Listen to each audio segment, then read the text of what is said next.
Hello guys, welcome back to the channel again. ठीक है, तो मतलब आज है एक हफ्ते बाद मतलब वापसी हुई है। तो इतना लंबा टाइम कैसे लग गया? थोड़ा मेरी तबीयत ख़राब हो गई थी, खांसी जुकाम बुखार हो गए थे यहाँ पे अगर ये कफ कोल्ड हो जाए ना तो मतलब बहुत टाइम लगता है ठीक होने में। एक हफ्ता भाई बहुत गंदी तबीयत ख़राब थी। तो मतलब आज का टॉपिक होने वाला है exam pattern in MBBS Russia. ठीक है, तो मतलब अपनी तवेर स्टेट मेडिकल यूनिवर्सिटी में जैसे हमारा अभी फर्स्ट सेमेस्टर ख़त्म हो गया। ठीक है, तो फर्स्ट सेमेस्टर ख़त्म हो गया, तो मैं आपको मतलब इसमें पूरा बताने वाला हूँ हमारा मतलब कैसा सेमेस्टर था, कैसे कैसे एग्ज़ाम हुए, पूरा प्रोसीजर क्या था। ठीक है, और ये भी बताऊँगा मतलब तुम्हारा जो सेमेस्टर है ना वो मतलब यहाँ पे कौन से मंथ में स्टार्ट हो जाता है, फर्स्ट सेमेस्टर फिर कौन से मंथ में एंड होता है, बीच में थोड़ा छुट्टियाँ वुट्टियाँ मिलती है नहीं, और तुम्हारा फिर सेकंड सेमेस्टर जो है वो कब स्टार्ट होता है। ठीक है, फर्स्ट ईयर कब एंड होता है, ये सारी चीज़ें बता दूंगा। ठीक है, और तुम्हें मतलब कुछ पता नए टर्म्स जो तुमने कभी सुने होंगे वो पता लगेंगे, जैसे कि आफ्तोमात और तुम्हारा जाचोद। ठीक है, ये सब क्या होता है, और अतरावत का, ये सारी चीज़ें क्या होती हैं। ठीक है, तो टर्म्स भी तुम्हें एक्सप्लेन कर दूंगा शॉर्टली। तो इसमें होता है तुम्हारा जो सेमेस्टर है ना वो स्टार्ट होता है 1 सितंबर से काउंट होता है, लेकिन मतलब बहुत स्टार्टिंग में जो एजेंट्स वगैरह होते हैं वो बोलते हैं कि नहीं नवंबर दिसंबर से होगा। ऐसा नहीं है भाई, मतलब तुम्हारा जो सेशन है वो 1 सितंबर से काउंट होना स्टार्ट हो जाता है। और फर्स्ट ईयर में जैसे तुम्हें मेनली बता देता हूँ कि एग्ज़ाम किस किस सब्जेक्ट के होते हैं। जैसे मेडिकल सब्जेक्ट्स में तो तुम्हारा फर्स्ट ईयर में बायोलॉजी है, एनाटॉमी है। ठीक है, और फर्स्ट सेमेस्टर में फर्स्ट ईयर के। ठीक है, और तुम्हारे नॉन मेडिकल तो बहुत हैं, जैसे केमिस्ट्री, फिजिक्स, ये सब हो गया। ठीक है, मेड इन्फो, लैटिन वगैरह ये सब। इनका क्या है, जो नॉन मेडिकल सब्जेक्ट है ना ये मतलब इंपॉर्टेंट नहीं होते हैं। तो इनकी क्या है, जो टेस्ट होते हैं ना वो ऑनलाइन एक US प्लेटफॉर्म है हमारा, उस पर होते हैं। बस टेस्ट आएंगे MCQ की फॉर्म में, वो मतलब करके सबमिट कर दो तो ये तो नॉर्मली हो जाता है, लेकिन बस वो ऑनलाइन सबमिट कर दो, वरना फिर बाद में तुम्हें साइन मिलने में दिक्कत आएगी बहुत। ये हो गया तुम्हारा नॉन मेडिकल सब्जेक्ट का। ठीक है, ये तो ईजिली हो जाता है, ऑनलाइन सब कुछ होता है इनका। जो मेन होता है ना फर्स्ट ईयर में फर्स्ट सेमेस्टर में वो होता है तुम्हारा बायो। ठीक है, बायो और एनाटॉमी। ठीक है, इसमें बायो और एनाटॉमी के फर्स्ट सेमेस्टर के एंड पे उनका कोई मतलब फाइनल एग्जाम तो नहीं होता। इसका बायो का होता है फर्स्ट जब सेकंड सेमेस्टर के एंड में फर्स्ट ईयर, और तुम्हारा एनाटॉमी का जो एग्ज़ाम होगा एनाटर हिस्टो का होता है, वो होता है तुम्हारे सेकंड ईयर के फर्स्ट सेमेस्टर के एंड में होगा। ठीक है, जैन में। और तुम्हारा ये जो होता है अब सेकंड सेमेस्टर में हमारी एक हिस्टो करके और होती है, वो और आ जाएगी। ठीक है, तो मतलब इस बार जो हमारा मेनली था ना नॉन मेडिकल के एग्जाम हुए थे वो ऑनलाइन ही हो गए थे सारे। ठीक है, इसमें बस केमिस्ट्री के हुए थे तुम्हारे, ऑफलाइन हुए थे केमिस्ट्री के जो मेन कंट्रोल टेस्ट थे ना जांचोद, तो वो मतलब ऑफलाइन हुए थे। जांचोद होता है मतलब एक जैसे तुम्हारा टॉपिक खत्म हो गया ना बड़ा, मतलब कोई बड़ा चैप्टर खत्म हो गया तो उसके बाद उसका जो एग्जाम होगा ना उसको बोलते हैं जांचोद। ठीक है, वो बहुत इंपॉर्टेंट होता है। वो मतलब जैसे केमिस्ट्री में होता है वो 5 नंबर का, केमिस्ट्री बायो है, तो तुम्हें 5 में से मिनिमम 3 लाने होते हैं। अगर 3 4 5 लेके आए हो तुम तो उस टॉपिक में तुम पास हो। अगर तुम्हारे उसमें 2 नंबर लगे हैं उसका मतलब होता है अतराबोध का। ठीक है, वो तुम्हें फिर एग्ज़ाम से पहले जो मतलब फाइनल एग्जाम्स होंगे ना उनसे पहले क्लियर करने पड़ेंगे। मतलब मेन है जो फोकस करने वाली बात है वो है बायो और एनाटॉमी। ठीक है, इसमें मैं बता देता हूँ होता कैसा है। जैसे तुम्हारा बायो में हमारा सबसे पहला टॉपिक पैरासाइट होता।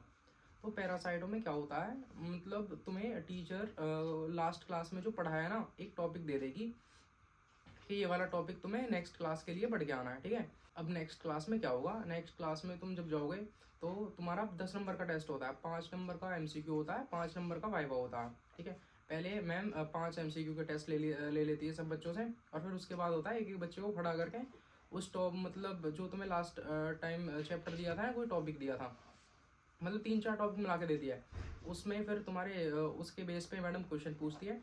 MCQ में तुम्हारे मतलब MCQ में और वाइवा में तुम्हारे 2 से ऊपर आने चाहिए, मतलब 3 4 5। अगर इतने आ रहे हैं तुम्हारे 3 4 5 में से कोई से नंबर हैं तो तुम पास हो। ठीक है, वरना उसमें इसमें भी अदरा बहुत का होगा, ये भी तुम्हें क्लियर करना पड़ेगा। ठीक है, और तुम्हारा अब जैसे बायो का एग्ज़ाम ये फर्स्ट ईयर के एंड में होगा, सेकेंड सेमेस्टर के एंड में। ठीक है, एक ईयर में 2 सेमेस्टर होते हैं। इसमें तुम्हारा एक अफ्तोमात वर्ड होता है ना, वो मतलब अफ्तोमात का मतलब होता है पास विदाउट एग्जाम। ठीक है, अगर तुम्हारे पास आफ्तो है, तुम उस क्राइटेरिया में आ रहे हो आफ्तो मिलने के, तो तुम्हें मतलब ईयर के एंड में एग्जाम नहीं देना पड़ेगा, तुम ऐसे ही पास हो जाओगे। ठीक है, टीचर तुम्हें साइन दे देगा ऐसे ही। इसके क्राइटेरिया क्या है, इसमें क्या है तुम्हारे हर टॉपिक में ना किसी में भी 2 नंबर नहीं होने चाहिए। ठीक है, 2 नंबर नहीं होने चाहिए, 2 से ऊपर होने चाहिए, ठीक है। सारे क्राइटेरिया ये फुलफिल हो रहा है। और तुम्हारा लगभग जो क्लास टेस्ट होते हैं ना, हर क्लास टेस्ट, वो क्लास टेस्ट में अगर सारे पूरे ईयर के एंड में ओवरऑल मिला के अप्रॉक्स बायो में तो मतलब ऐसे 60% का वो है रेशो, लगभग तुम्हारे 60% से ऊपर है ना, तो तुम्हें एक क्राइटेरिया तो ये हो गया 60% से ऊपर होना चाहिए। और दूसरा, जितने भी जांचोद होंगे, जांचोद मतलब एक किसी भी बड़े टॉपिक को ख़त्म होने के बाद उसका जो कंट्रोल टेस्ट होता है, मतलब मेजर एग्जाम, ये बोलो एग्जाम ही होता है एक, तो वो सारे एग्ज़ाम वो फर्स्ट अटैम्प्ट में क्लियर होने चाहिए, ठीक है। पहले अटैम्प्ट में वो क्लियर होने चाहिए। और तुम्हारा जितने भी क्लास टेस्ट होता है, वाइवा, एमसीक्यू, उसमें तुम्हारा 60% से ऊपर होना चाहिए ईयर के एंड में, ठीक है। और तुम्हारा बायो में जैसे पैरासाइट होता है, ठीक है, अब पैरासाइटो खत्म हुआ, इसके बाद उसका होगा एग्ज़ाम, ठीक है, उसको बोलेंगे जांचोद, ठीक है। हाँ, तो उस एग्ज़ाम में जैसे पैरासाइटो के में क्या था, एक तुम्हारा केस स्टडी था, एक तुम्हारा थ्योरी का क्वेश्चन था, और तुम्हारे 20 थे एमसीक्यू, ठीक है। तो 5-5 नंबर के होते हैं तीनों ये। इन तीनों में क्या है, तुम्हारे फर्स्ट अटैम्प्ट में 3-3 से ऊपर होने चाहिए, मतलब या तो 3 होंगे तो भी चलेगा, 3, 4, 5, ठीक है, 3 से नीचे नहीं होने चाहिए। अब जैसे तुम्हारे केस स्टडी में या फिर तुम्हारा जो भी केस स्टडी क्वेश्चन था, उसमें अगर तुम्हारे 2 हैं तो वो तुम्हें फिर रीअटेम्प्ट करना पड़ेगा, ठीक है। वो टीचर से जाके डेट लेनी पड़ेगी, और वो मतलब क्वेश्चन तुम्हें पूरा मतलब क्लियर करना पड़ेगा, ठीक है। तो बायो का ये हो गया पूरा क्राइटेरिया ये। और बायो में मतलब ये भी है, यहाँ पे ना टीचर्स मतलब थोड़े स्ट्रिक्ट टाइप के हैं। तुम एक बार को मतलब थोड़े 3 नंबर भी आ जाएंगे ना तो चलेगा, लेकिन ऐसा नहीं है, अगर टीचर ने तुम्हें चीटिंग करते हुए पकड़ लिया ना, तो रेड पेन से एग्ज़ाम लगा देते हैं वो। मतलब रेड पेन से एग्ज़ाम लगाने का मतलब है फिर वो एग्ज़ाम हट नहीं सकता, ठीक है। वो फिर ईयर के एंड में तुम्हें एग्ज़ाम देना ही पड़ेगा अगर चीटिंग करते हुए पकड़े गए तो मतलब ये बायो में तो चीटिंग मतलब यार, जो तुम्हारे मेन एग्ज़ाम है ना, अगर टीचर स्ट्रिक्ट लगे तो मतलब चीटिंग बिल्कुल मत करो, ठीक है। रिस्क मत लो, एग्ज़ाम लगा देंगे भाई वो मिनट से पहले। और अब बता देता हूँ एनाटमी का। एनाटमी में भी सेम सीन होता है, मतलब लास्ट क्लास में जो तुम्हें टीचर ने पढ़ाया ना, वो नेक्स्ट क्लास में टीचर तुमसे सुनती है। अब जैसे ये समझो, जैसे लास्ट क्लास में उसने जैसे बोन्स है, जैसे सबसे पहला टॉपिक बोन्स था, तो जैसे बोन्स में 3 बोन पढ़ा दी कोई भी, तो फिर नेक्स्ट क्लास में वो मैम 3 बोन्स पूछेगी सब स्टूडेंट से, मतलब ऐसे पूछेगी, किसी कोई भी मतलब बच्चे को पकड़ेगी पहले और उसको बोन बोन पकड़ा देगी कि ये बोन्स को मतलब टेबल पे रखी रहेगी बोन्स, कि इसको उठा के मतलब एक्सप्लेन करो। मतलब बच्चे ने अगर वो बोन गलत, इसके ना बोन्स का ऐसा पोजीशन होता है कि यहाँ से पकड़नी है बोन, ऐसे इस पोजीशन में पकड़नी है। अगर मतलब कि तुमने गलत पकड़ ली तो जब भी मतलब जाओ गो बैग मतलब बैठा देती है, कई बार स्टूपिड ऐसा कुछ बोल के मैडम वापस कर देती है, ठीक है। तो फिर वहाँ पे 2 नंबर लगा देगी मैडम। ऐसे मतलब टेस्ट होते हैं। और टेस्ट में ऐसा होगा, जैसे तुम्हें लास्ट टाइम 3 बोन दी थी, वो 3 बोन आगे क्या है, 3 बोन को मैम ऐसा नहीं है कि एक बच्चे से पूरा बोन पूछ लेगी। इसमें ना बोन मतलब एक बोन है ना, तो उसका मतलब बहुत बड़ी बोन होती है उसमें पढ़ने का, उस बोन में ही मतलब बहुत सारे पार्ट होते हैं कि 2-3 पार्ट इससे पूछे, 2-3 पार्ट इससे पूछे, ऐसे करके होता है, ठीक है। अगर वो पूरा टॉपिक जैसे 6-7 बच्चों से पूछा, 6-7 बच्चों ने स्टार्टिंग में मतलब सब ने सुना दिया, ठीक है, तो और बाकी के बच्चे बच गए, तो फिर दूसरा मैडम पढ़ाने लग जाएगी, फिर नेक्स्ट क्लास में पूछेगी। टॉपिक थोड़ा हार्ड है, चलो जैसे एक इंसिडेंट बताता हूँ। मेरा लास्ट जैसे आज क्लास हुई है एनाटॉमी की, तो आज मेरा नंबर आया, ठीक है, मेरे नंबर से 4 लगे थे उस टाइम। तो नेक्स्ट क्लास के लिए मैं तो फ्री था, क्योंकि भाई अभी कम से कम 2 क्लास मेरा टर्न आएगा नहीं। तो उस मतलब क्लास का टॉपिक था नेक्स्ट का internal base of skull, internal and external base of skull cranium, ठीक है। मतलब टॉपिक वो ऐसा था, मतलब बहुत बच्चे उसमें not ready ma'am not ready, तो मैं ना मतलब तुम्हारे पास ऑप्शन होता है बोलने का नॉट रेडी, तुम बोल सकते हो, फिर उसमें मैडम 2 नंबर लगा देगी। सब बच्चे नॉट रेडी नॉट रेडी, तो मैं पढ़ के नहीं गया था भाई, मैं चिल्ता पूरा कि अभी मेरी कम से कम 2 क्लास तो चांस नहीं आएगी, तो मेरा टर्न आ गया, तो ऐसे मेरी भी दुग्गी लग गई, फिर मेरे को भी बोलना पड़ा मैम नॉट रेडी। तो ऐसा सीन भी आता है, तो मतलब भाई ट्राई करो, ऐसे तुम ट्रिक्स ना लगाओ बिल्कुल भी।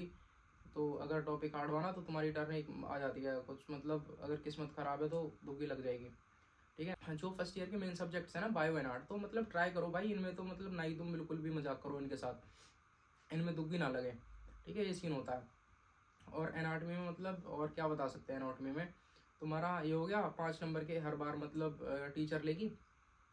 तो एनाटमी में ये होता है तुम्हारे जैसे बोन्स खत्म हुई, ठीक है, तो बोन्स के बाद होगा जांचोद, मतलब बोन्स का जांचोद 5 नंबर का होगा, उसमें तुम्हारे 3 से ऊपर होने चाहिए, ठीक है। और तुम्हारा फिर बोन्स खत्म हुई, बोन्स के बाद मसल्स चालू हुई, तो मसल का जांचोद होगा, ठीक है।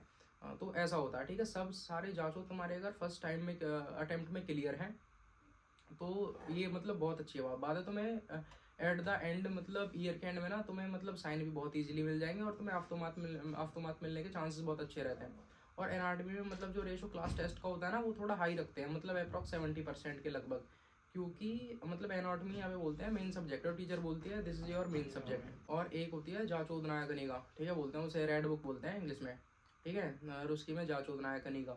तो मतलब वो छोटी बुक, एक छोटी सी बुक होती है, ठीक है, डायरी टाइप। उसमें क्या है, सारे सब्जेक्ट के ना सेमेस्टर के एंड में साइन मिलते हैं। अगर तुम्हारे सारे मतलब जांचोद क्लियर है, ठीक है, सब में 3 से ऊपर है ना, तो तुम्हें वो साइन मिल जाएंगे, ठीक है। अगर तुम्हारे क्लियर नहीं है और मतलब एंड तुम्हारे जैसे तुम्हारे जांचोद क्लियर नहीं है, ठीक है, वो तुम्हें क्लियर करने पड़ेंगे वरना साइन नहीं मिलेंगे। अब इसमें एक ये भी होता है, देखो जैसे एक जांचोद में ना तुम्हारे पास 3 अटेम्प्ट होते हैं उसको क्वालिफाई करने के, मतलब पास करने के। तुम्हारे पास एक जांचोद को, एक एग्जाम को 3 अटेम्प्ट होते हैं। जो फर्स्ट अटैम्प्ट मतलब हर अटैम्प्ट की डेट मिलती है, टीचर से आके ना डेट लेनी पड़ती है, मैम हम कौन से हो, तुम्हें टीचर ऑप्शंस दे देगा, ठीक, टीचर के पास जाके डेट लेनी पड़ती है, तो टीचर तुम्हें 3-4 ऑप्शन दे देगा, ये डेट है, मैं फ्री हूँ, आप आके दे सकते हो, ठीक है, जांचो। ये हो गया एग्जाम का, ठीक है। तो फर्स्ट एग्जाम हो गया, नॉर्मली हो गया, सेकंड हो गया। अगर तुम थर्ड एग्जाम तक पहुँचते हो तो थर्ड एग्जाम होता है तुम्हारा डीन ऑफिस वगैरह में, ठीक है, वहाँ पे डीन भी बैठेगा, रेक्टर भी बैठेगा, ये सब। अगर तुम उसमें भाई फेल हो जाते हो तो तुम्हारा एक वर्ड होता है चिस्लेट, ठीक है, तुम्हें यूनिवर्सिटी से रेस्टिकेट कर देंगे, ठीक है, तुम्हारे डॉक्यूमेंट वगैरह सारे वीज़ा सब मतलब कैंसिल हो जाएंगे और तुम मतलब यूनिवर्सिटी के स्टूडेंट और नहीं रहोगे, ठीक है। फर्दर अगर तुम तीसरे एग्जाम में भी फेल हो जाते हो तो तुम बैक टू इंडिया हो जाओगे फिर। तो मतलब ये वाला वो है। अगर बहुत बच्चे पूछते हैं हम फेल हुए तो क्या होगा, भाई तुम्हें एक एग्ज़ाम को मतलब क्लियर करने के 3 अटैम्प्ट मिलेंगे।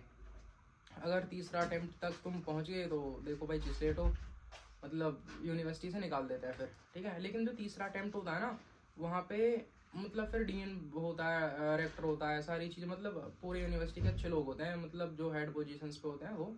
उसमें क्या है, तुम्हारे क्वेश्चंस भी ना बहुत नॉर्मल पूछे जाते हैं। जैसे अब तुम्हारे से हिस्टो हो गया, हिस्टो के कोई थर्ड अटैम्प्ट में पहुंच गया तो ये पूछेंगे ब्लड एंड इट्स कंपोनेंट्स, समझ ना, मतलब बहुत लीनियंट क्वेश्चन होंगे। अगर तुम वो भी नहीं बता पाते हो ना तो चिस्लेट कर देंगे।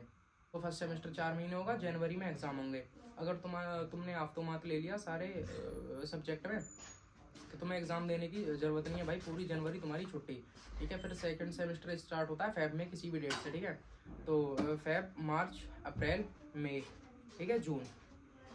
तो मई तक तुम्हारे सारे पढ़ाई चलती है, जून में फिर लगते हैं एग्जाम, ठीक है। अब इसमें ऐसा है, मई तक अगर तुम्हारे सारे हर सब्जेक्ट टॉपिक के मतलब हर सब्जेक्ट के जांच होती है, फिर जो कंट्रोल एग्जाम होते हैं हर टॉपिक के बाद वो क्लियर है, सब में 3 से ऊपर नंबर है ना, तो फिर तुम्हें मैक्सिमम चांस रहेंगे तुम्हें फिर आफ्टोमार्क मिल जाए, ठीक है।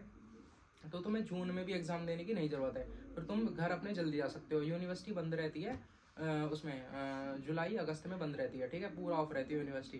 अगर तुम्हारे एग्जाम वगैरह नहीं लगे तो मतलब जल्दी चले जाओगे तुम, उसमें जून में ही फ्री हो जाओगे, ये वाला सीन है, ठीक है। अगर नहीं है तो फिर भाई तुम्हें आफ्टरमार्क नहीं मिला, तुम फेल हो रहे हो पहले, तो फिर तुम्हें जून में भी एग्ज़ाम देने पड़ेंगे, ये वाला पूरा सीन है, ठीक है। और तुम्हारा टाइम बता देता हूँ, एक तुम्हारा जो पहला सेमेस्टर है वो वहाँ 1 सितंबर से स्टार्ट हो जाता है और वो चलता है दिसंबर तक, ठीक है। सितंबर तो मतलब सितंबर से स्टार्ट हो जाएगा, चलेगा सितंबर, अक्टूबर, नवंबर, दिसंबर, 4 महीने तुम्हारा ये चलेगा सेमेस्टर 1। और जैन में होंगे तुम्हारे एग्ज़ाम, ठीक है। अब तुम्हारे जैसे फर्स्ट ईयर में तो मेन फर्स्ट सेमेस्टर में किसी का एग्ज़ाम नहीं होता, ठीक है। फर्स्ट सेमेस्टर में तो तुम्हारे जांच वगैरह होंगे लेकिन फाइनल एग्ज़ाम नहीं होता फर्स्ट सेमेस्टर में। अब जैसे सेकंड ईयर में के फर्स्ट सेमेस्टर के एंड पे तुम्हारे एग्ज़ाम होंगे, एनआर्ट का एग्ज़ाम होगा, हिस्टो का एग्ज़ाम होगा। अब जैसे हम लोग तो दिसंबर में फ्री हो गए, अब वो बच्चे सेकंड ईयर के जो बच्चे हैं वो क्या जनवरी में फ्री नहीं होंगे। अब देखो ये वाला होगा, उनके लगेंगे हिस्टो और एनआर्ट के एग्ज़ाम।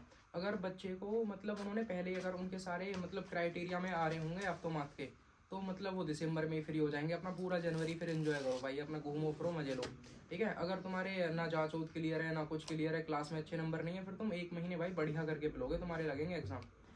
तो अब क्या है, तुम ना अपने सारे डाउट्स बताओ और टॉपिक्स बताओ कि किन किन टॉपिक्स में मैं वीडियो बनाऊँ, ठीक है, क्योंकि मैं हूँ फ्री अभी। तो मैं वीडियो मतलब इन्फॉर्मेटिव वीडियो बनाता रहूँगा, जो टॉपिक्स तुम बोलोगे ना वो नेक्स्ट टॉपिक में वही लेके आता रहूँगा, ठीक है। और वीडियो अच्छी लगी हो तो लाइक शेयर सब्सक्राइब करना, ठीक है। चलो ठीक है, खाओ पियो मज़े मारो, और कोई टॉपिक्स हो तो बताना, ठीक है।